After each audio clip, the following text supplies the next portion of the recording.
Hemos estado viendo en estos 3 domingos que pasaron, ese pasaje de Lucas que está en el capítulo 1, versos 46 al 55.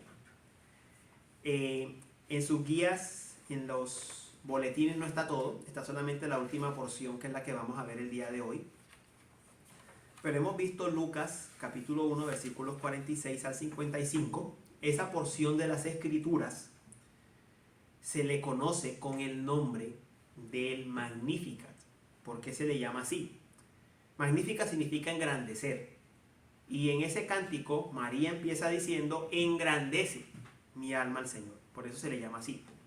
Y hoy vamos a cerrar la serie con la última porción de ese canto, que son los versículos 54 y 55 que leímos esta mañana. Y para ilustrar lo que eso significa, lo que esa porción significa,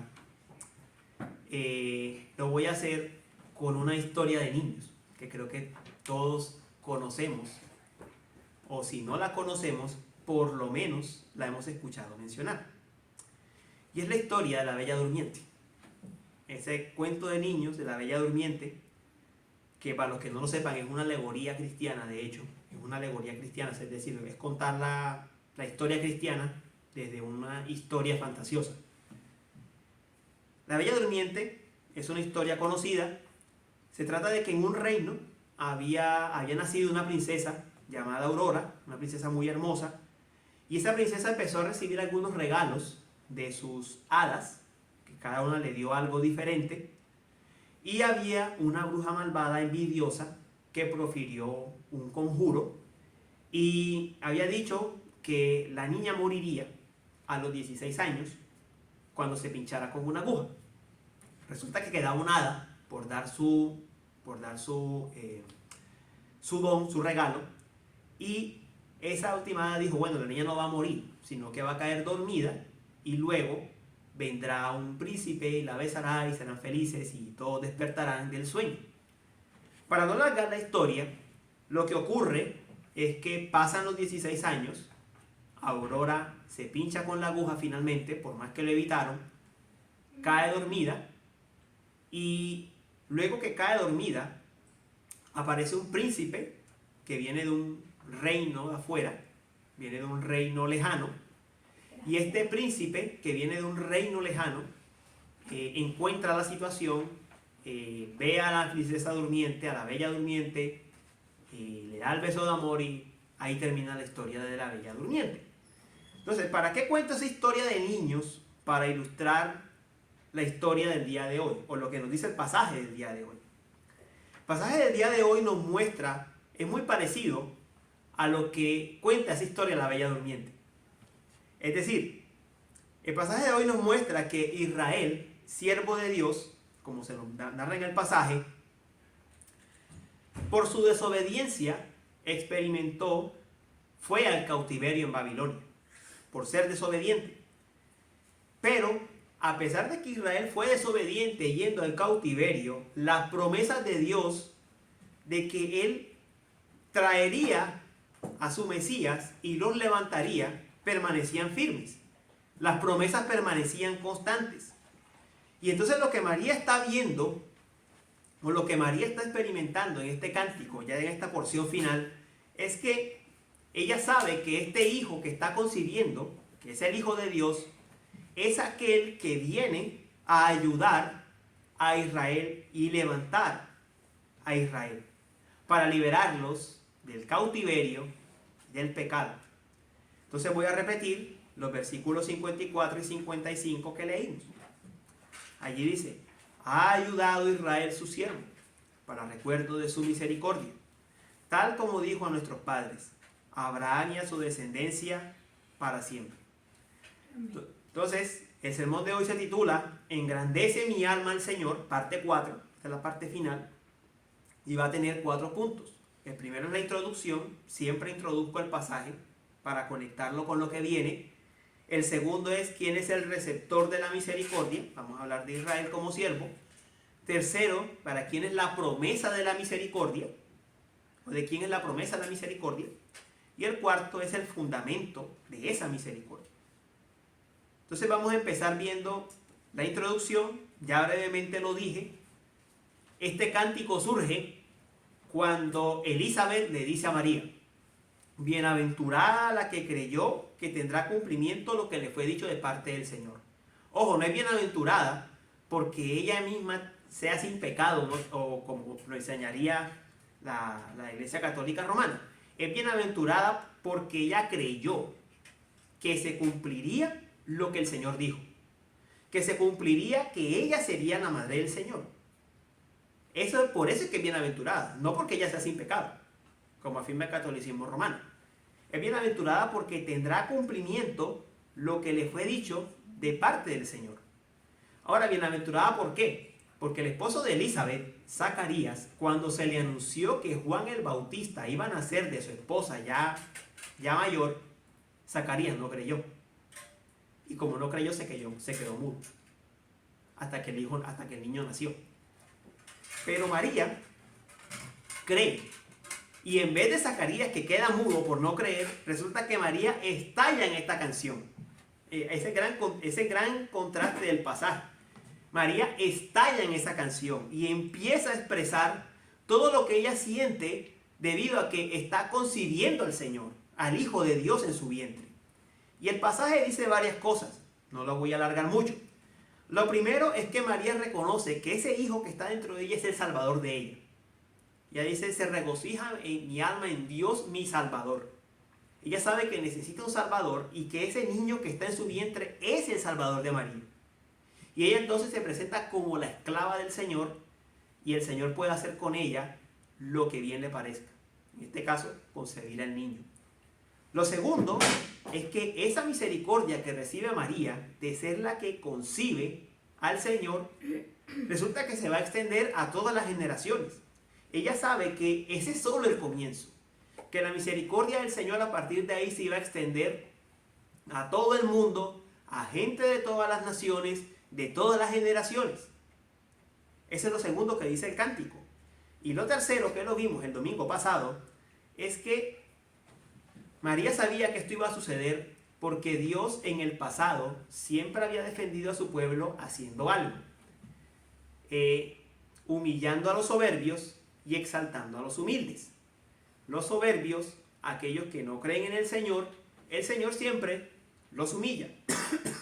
Los humildes, el pueblo del Señor, el Señor siempre los exalta.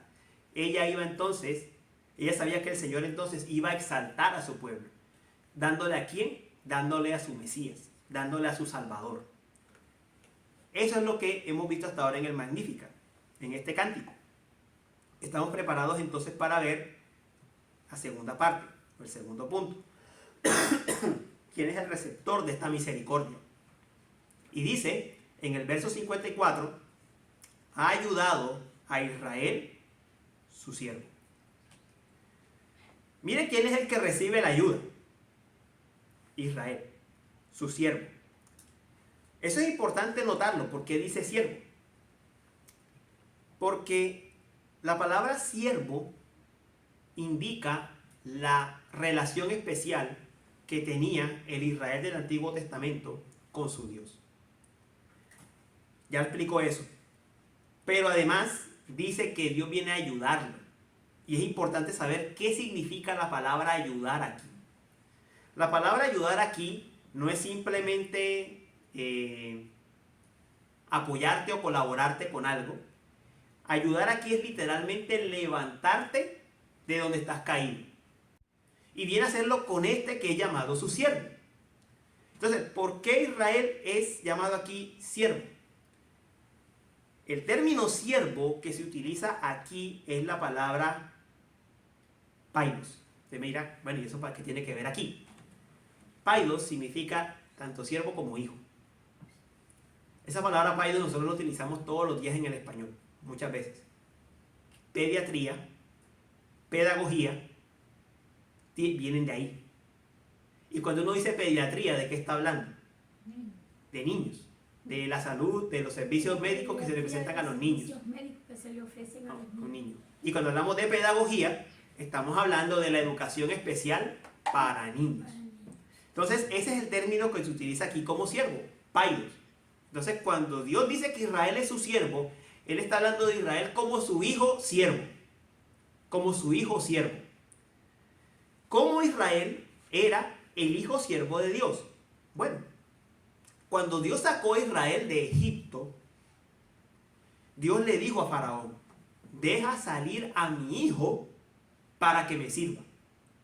Es decir, cuando Dios estableció esa relación con Israel, cuando lo sacó de Egipto, lo tomó como si fuera su hijo. Como el hijo que le iba a servir, como el hijo siervo. ¿Y qué sucedió? Dios entonces sacó a Israel de Egipto, liberó a Israel de Egipto, lo llevó al mar, por el Mar Rojo, ahogó a Faraón con sus ejércitos en el Mar Rojo, y en el Sinaí celebró con Israel un pacto. Un pacto donde le entregó las tablas de la ley, donde le entregó muchos mandamientos, y básicamente Dios les dijo, así en resumidas cuentas: si tú me obedeces, tú permaneces en la tierra prometida. Pero si tú me desobedeces, tienes que salir fuera de la tierra prometida. Este fue el pacto que Dios hizo con él, con su hijo Israel, con su siervo Israel. ¿Y qué pasó? El Antiguo Testamento es la historia de lo que pasó. Israel, Dios lo ayudó de muchísimas maneras. Dios le puso rey, la familia de David. Dios les puso el templo, por donde ellos obtenían perdón. Dios les levantó profetas con la palabra de Dios. Cuando iban a la guerra, Dios los ayudó en la guerra, a ganar la guerra. Incluso Israel, cuando estaba perdiendo en las batallas, en las guerras, a causa de sus pecados, Dios venía y los ayudaba. Entonces, encontramos a Dios una y otra vez sosteniendo a este hijo. Pero ¿qué encontramos de Israel?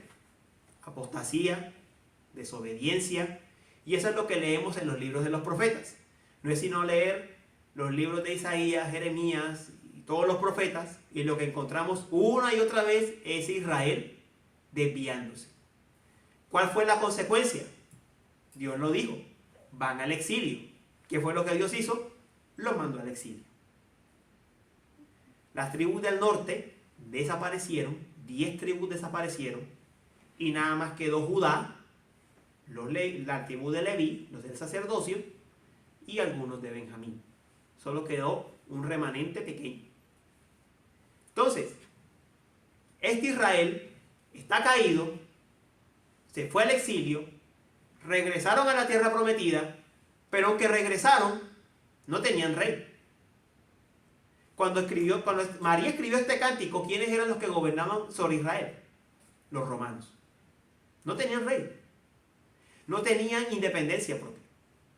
Ya no eran el pueblo glorioso de antes. Estaban bajo el dominio extranjero. Era un pueblo que estaba en una condición caída. ¿Y por causa de quién? De ellos mismos. Pero entonces ahí es donde brilla la gracia de Dios. ¿Por qué? Porque aunque ellos estaban allí por culpa de ellos, Dios les estaba socorriendo. Dios los estaba levantando de su caída. ¿Y cómo los estaba levantando de su caída? Según el canto de María, dándoles a Cristo. ¿Y quién es Cristo? El hijo de David, el rey que ellos estaban esperando. Dios ayudó a su pueblo dándoles a el rey que necesitaban. ¿Y cuál era la condición? Que se arrepintieran y creyeran. Dios les dio el rey a este pueblo caído. Es cierto que hoy en día no hay ningún país que esté en la condición de Israel. No hay ningún país que esté en un pacto directo con Dios como siervo. Ningún país está en esa condición hoy. Pero lo que pasó con Israel sí es una ilustración de cuál es la condición de toda la humanidad. Toda la humanidad está caída. ¿Pero en quién? En Adán. Todos los seres humanos somos descendientes de Adán. Y todos los seres humanos, después que Adán y Eva cayeron, estamos caídos en Adán. Y estamos en una condición de pecado. Y así como Cristo les ha ofrecido a Israel para levantarlo, Cristo nos es ofrecido a todos los seres humanos para levantarnos de nuestra condición, para levantarnos de nuestra posición caída. en los tiempos de María, de Cristo, Israel tenía muchísimos problemas.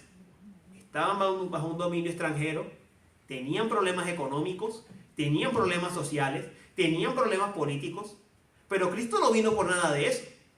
Cristo no vino a hacerle la vida mejor a ellos. Suena duro.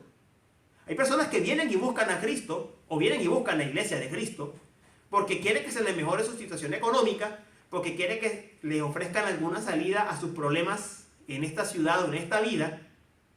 Pero ciertamente Cristo no les fue dado, así como Cristo no les fue dado a Israel, para que los hiciera su vida un poco mejor, de la misma manera, Cristo no nos ha sido dado a nosotros, principalmente para hacer nuestra vida mejor aquí. Es cuestión de prioridades. Eso no quiere decir que la iglesia no pueda ayudar. La iglesia puede ayudar, pero hay que recordar siempre que una cosa es ayudar y otra cosa es que la iglesia pierda su propósito. El propósito de la iglesia es predicar el evangelio. Esa es la razón fundamental de ser de la iglesia. Así como Cristo viene a levantar del pecado, Cristo utiliza a su iglesia para levantar de la caída del pecado y traer los pecadores al Salvador. Esa es la misión de la iglesia. Y nosotros como creyentes hemos disfrutado de ese ser levantados. Cristo nos rescató cuando estábamos en lo peor de nuestra miseria, cuando en aquel momento en que nos dimos cuenta, de lo grande que eran nuestros pecados, en que Dios abrió nuestros ojos y nos permitió ver nuestra miseria, Él nos levantó. Justamente ahí Él nos levantó, Él nos sacó, Él nos levantó de esa condición caída. Dios nos ha ayudado en Cristo. Dios nos ha ayudado en Cristo. A nosotros, a cada uno de nosotros. Y algo que debemos saber es que Dios no nos vino a ayudar por un momento. Es decir, Dios no nos vino a ayudar solo en el momento que nos salvó. Y después se desentendió de nosotros. Dios nos vino a levantar para sacarnos definitivamente de nuestra condición. Nuestra vida no es la misma de antes. Amén. Ni lo va a hacer. No, jamás. Amén. No lo va a hacer nunca más. Nunca. Porque Dios Amén. vino a levantarnos de la caída. Definitivamente. Así que sepan esto, hermanos míos. Lo que usted está luchando, no lo está luchando solo. Dios está con nosotros. No lo está luchando solo. ¿Por qué? Porque Dios nos vino a sacar de donde estábamos antes. Dios no vino simplemente a decirnos, hola, aquí estoy. Él nos toma, nos levanta, como lo ilustra bien esta porción del canto de María. Él nos toma, nos levanta, nos toma con Él. De hecho, la misma imagen del Consolador, del Espíritu Santo, es la imagen de alguien que va a tu lado y te sostiene, y te lleva, y te apoya. Dios nos vino a levantar de manera definitiva en Cristo. No estamos solos. Amén. No estamos solos en ninguna de las batallas y de las luchas que estamos librando. Y como cuerpo de Cristo que somos, también podemos decir que somos el medio por el cual Cristo levanta a otros. Así que, cuando se trata de los de afuera, ¿quiénes son los medios que Cristo va a utilizar para levantarlos de la condición en la que están? Nosotros. Y cuando se trata de nosotros mismos, que estamos necesitando del consuelo del Señor, ¿cuál va a ser el instrumento que Dios va a usar? Su propio pueblo, su propia iglesia. No hay otro medio. Entonces, tengan ánimo. Tengan ánimo. Él vino a levantarnos, a ayudarnos. Y Él no nos va a dejar en ninguna condición de postración o caídos. Lo siguiente es que en este cántico se nos dice que Dios nos ha levantado, Dios ha levantado a su pueblo de su caída. ¿Por qué? Porque Dios se había comprometido consigo mismo que Él lo iba a hacer. Dice el verso 55, tal como dijo a nuestros padres, a Abraham y a su descendencia para siempre. De lo que nos está hablando aquí es que cuando Cristo vino en el momento preciso del tiempo, para levantar a este pueblo caído y para levantarnos a nosotros, Dios lo hizo, Dios envió a su Hijo no como un plan de segunda mano, no como una medida de emergencia para ver cómo soluciono todo este desastre.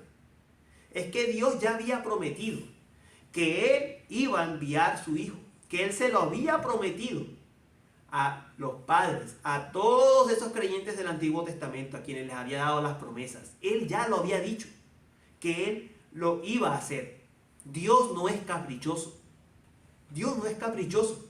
Dios actúa de acuerdo a lo que Él dice. Dios actúa de acuerdo al plan que Él mismo ha establecido. Ese es nuestro Dios. Y es curioso porque en el Antiguo Testamento vemos las dos cosas. Cuando uno empieza a leer los libros del Antiguo Testamento, uno se va a dar cuenta de dos cosas. Uno, esos libros están denunciando, especialmente los profetas, una y otra vez el pecado del pueblo. Pero al mismo tiempo encontramos en esos libros Dios dando esperanza, Dios dando promesas, Dios diciendo, el Mesías va a venir, mi hijo va a venir y va a arreglar todas estas cosas. A Dios no lo toma por sorpresa el pecado humano.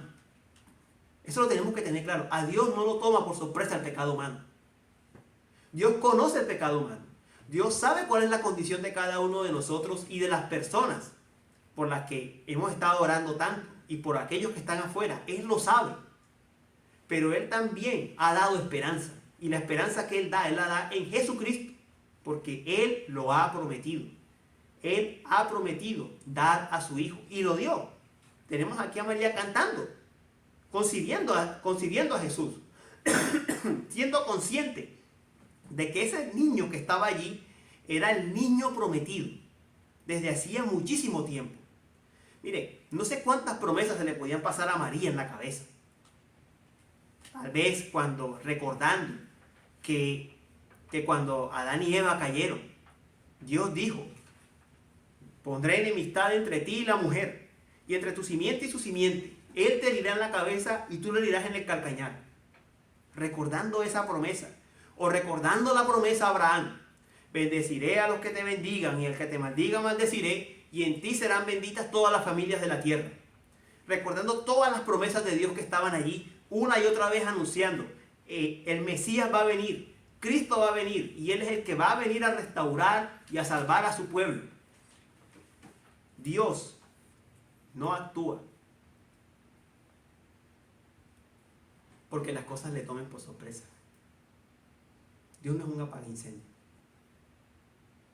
Así lo tenemos que tener claro. Dios no es un apaga-incendio. Se me salió el mundo de control, ahora tengo que mirar cómo lo arreglo. Se me salió este Israel de las manos, vamos a ver qué hago para que esto se ponga un poquito mejor. El Señor actúa de acuerdo a su plan. Lo leíamos en el Salmo 89, que Él iba a dar al hijo de David, y que este hijo de David iba a reinar para siempre. Dios es un Dios de promesas y que cumple con sus promesas.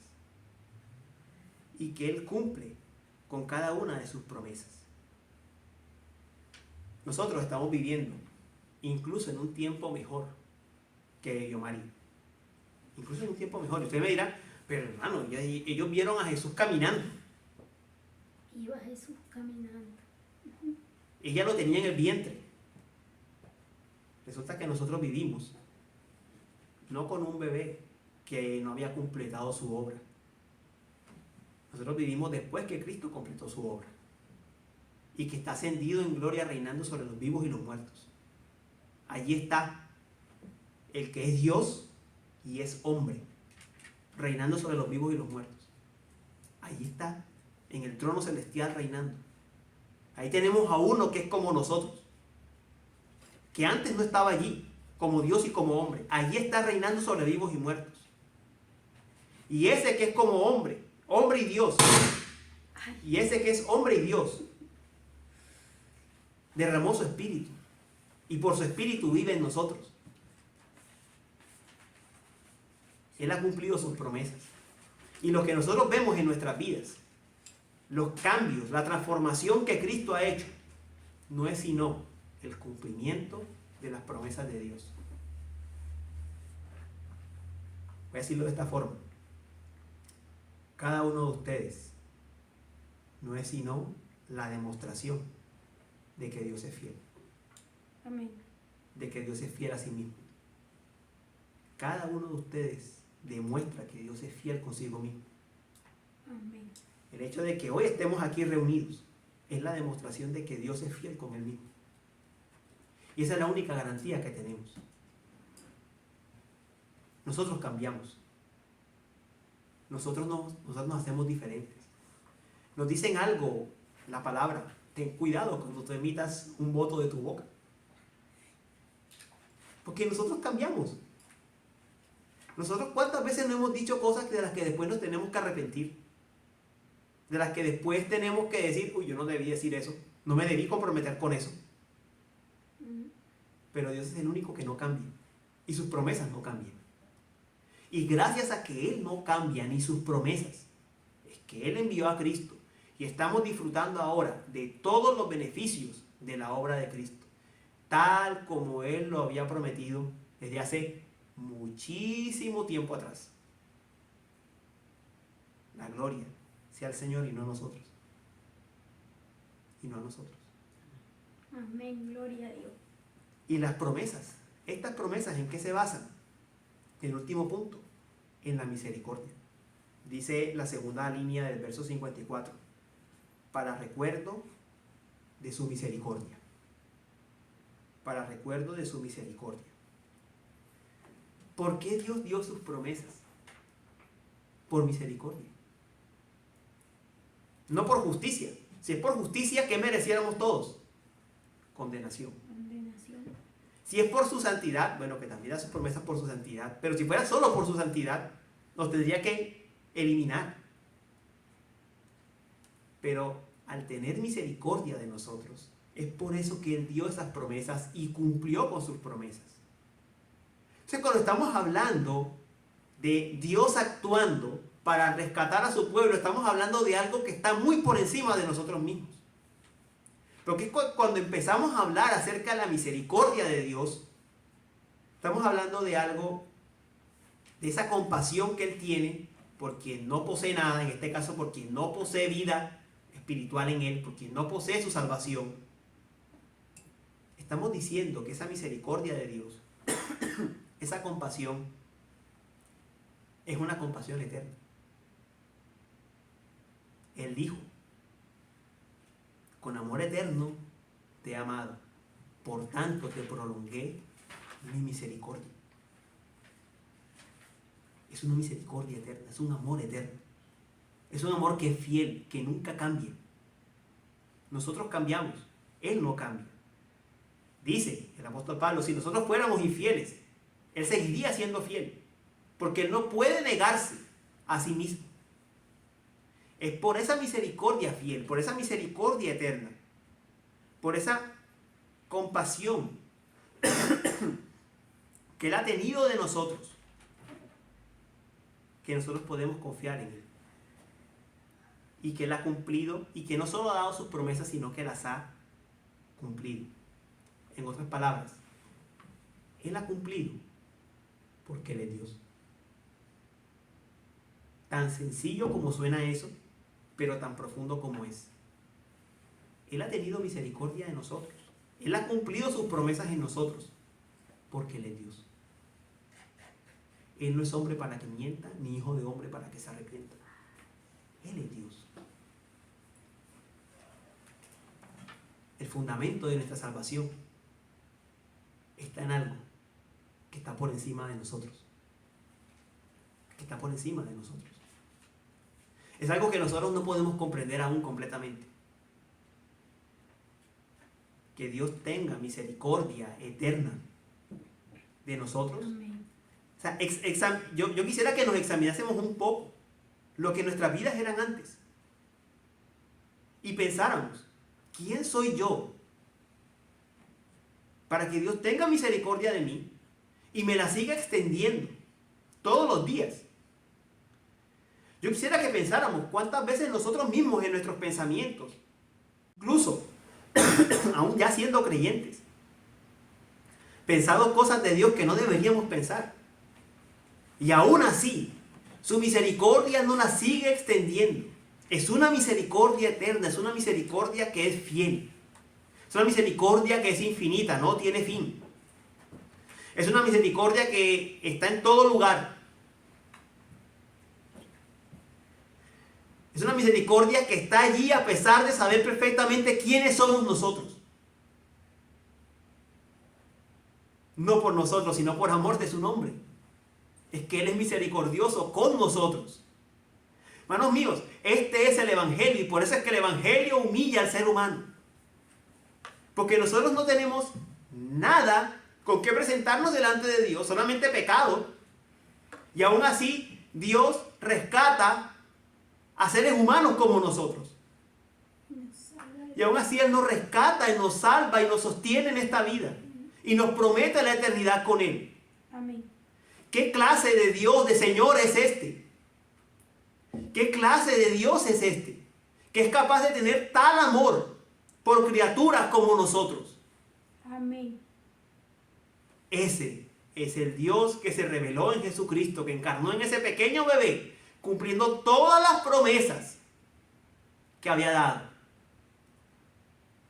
Ese es el Dios de la gracia y la compasión. Ese es el Dios de la gracia y la compasión. Tenga eso presente en estos días. Porque yo sé que estos días van a ser difíciles. Bien difícil. Estos días van a ser duros. A partir del día Estos días son días que le golpean a uno el corazón. Nosotros venimos de países latinos y nosotros sabemos lo que significa un 24 de diciembre y un fin de año con la familia y con los seres queridos. Doloroso. Bien duro. Es bien duro. Amén. Pero lo único que les pido, a la luz de este pasaje, es que nunca olviden que hay un amor que está por encima de sus propios sentimientos y de sus propios sentimientos, que es el amor, la misericordia que Dios nos ha demostrado en Jesucristo, con las promesas que ha cumplido. No lo olviden. Cuando vengan esos instantes de dolor y de sufrimiento, no olviden Entonces que hay que orar. que está ese amor que no cambia, que no varía, que está allí, que es eterno, que es fiel, que es santo, que es infinito, que lo llena todo, está allí. Amén. Y que con ese amor es que Él nos ha amado. Y con ese amor es que Él ha cumplido con sus promesas. María tendría que pasar por muchas pruebas. Ella tendría que huir y esconderse para que no mataran el bebé. Los evangelios lo cuentan. Se metió en una cueva. Ella tendría que esconderse porque ¿cómo era posible que una mujer virgen estuviese embarazada? Eso no se lo... Eso no, vea, usted me dice eso hoy y yo no se lo creo. Eso lo hizo Dios. Fue por obra de Dios. Pero los hombres no creerían eso. Pero ella sufrió todo eso porque tenía la mirada puesta en ese que la vino a socorrer, en ese que había prometido que el Mesías vendría, en ese que la sacó de su condición, que cumplió con sus promesas por misericordia. Y así como esa joven judía se refugió en el Señor para pasar toda esa prueba, yo le digo, ampárese bajo la sombra de las alas del Señor. Ampárese bajo la sombra de sus alas. Busquen consuelo en Él, en ese refugio eterno que hay en Él. Ese refugio eterno que les ofrece ese pequeño niño que nació en Belén y que ahora vive y reina para siempre.